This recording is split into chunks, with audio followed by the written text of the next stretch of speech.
died outside. The three of us who went to jail are all alive today. Look how God works.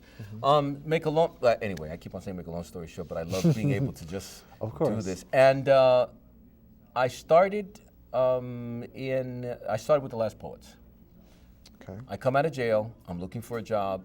I get a little job with Haryuak, and someone tells me Victor Hernandez Cruz, one of the great Puerto Rican poets, one of the first published in this country, says there's a guy who's looking for a poet, who's looking for an addition to his group, and his name is Guyland Kane. Okay, were you writing poetry at the time? I had no idea what poetry was, Pa. I had no idea. For me, poetry was like, what is that? I had heard of Yeats. I had read Robert Frost. I liked some of Robert Frost's stuff. I was always into literary stuff. I had already read Hemingway. I was crazy about Hemingway. I was crazy about Faulkner. I was crazy about Baldwin. But poetry was, of course, something out not of a man's thing to do. You know what I'm saying? Sure enough, I watched Victor Hernandez Cruz doing poetry. I said, I can do that. It's just taking words and making pictures. It's in your blood, parandas. Parandas. When they start singing la parandas, sure. That's right. It's in your blood. We do décimas. Yes. I tell people the rap movement did not start here. It started in Puerto Rico. We do décimas, 10 sentence songs that have to rhyme. Right. They have to rhyme. Each second sentence has to rhyme, and you have to do it totally from your head. And improvisation. Right. I mean, there. Those guys in Puerto Rico and La Paranda, they are like some incredible. They're really good, and I'm surprised there aren't more rappers. Puerto Rican rappers. This year I was this Christmas I was looking, and I was trying to hear if I could. No, we've lost a lot of the tradition here. It's incredible. So now I finish. I do the stint with the Last Poets. I love it. I delve into my blackness even further. Good. Thanks to Guyland Kane, Abi O'Doon, David Nelson, and Amiri Baraka.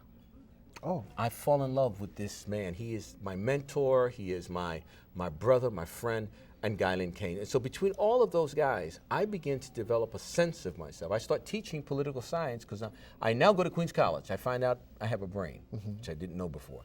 I knew I was okay, but no one told me I was college material. So now I'm teaching and I'm organizing. We start La Sociedad de Levisu Campos on Queens College campus. We organize with guys from CCNY, Old Westbury, Columbia University.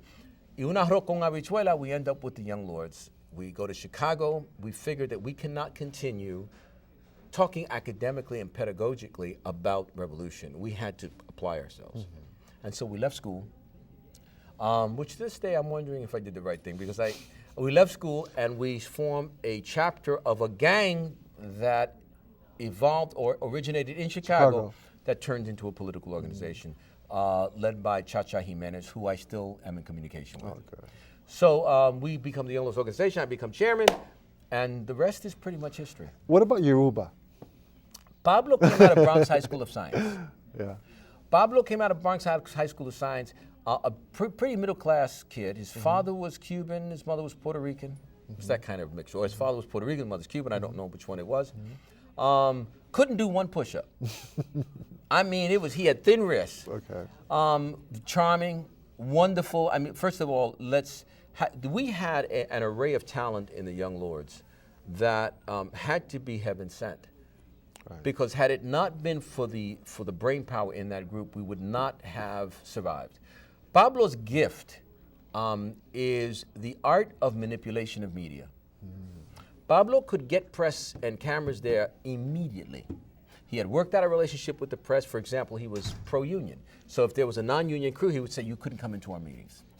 They loved him. Pablo could put out a press release in nanoseconds. Wow. Now remember, if you're organizing and you need this done yesterday, you need someone who has a facility for language. Pablo had a facility for language.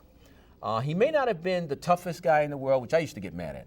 I mean, if we're there in the Young Lords, all of us have to fight. What used to bother me is that everyone's talking it, but no one's out there on the battle lines, throwing their hands up. That used to bother me about a lot of the Central Committee. And it still does to some extent. We goof around about it, and it's an in-joke among us that a lot of the guys, while they spoke about getting down, when we had to throw, Oh, yeah. But, what I've realized as time rolls on is that everybody has a gift. Right. I just wish people, if you're not about a physicality, don't say you are. Right. True. Pablo was brilliant in the sense of he was public. Juan Gonzalez was brilliant in strategy. Juan could actually strategize and say, we have to go from point A to point B. How do we do that? My thing was tactics, you know, and my thing was street battles. I mean, my adage was maximum effectiveness, minimum loss of life. Right. Period. Sure. The end. Yo no estoy para eso that we're going to go up there and we're going to, in fact, I'd rather take the butt whipping. And by the way, they did in the People's Church, they beat me badly. But I think if you're talking about revolutionary strategy, it has to be what's the most effective way of manifesting our message without hurting people. Of course. I had people's lives in my hand. One guy, Pai, who I love, one of the great martial artists of this country, his mother came to me when he was 13, 14, and said, "Te lo estoy dando a ti. I'm giving you my baby." She brought him to the revolutionary organization. She said, "He has asthma, but I want to give him to you. You make a man out of him."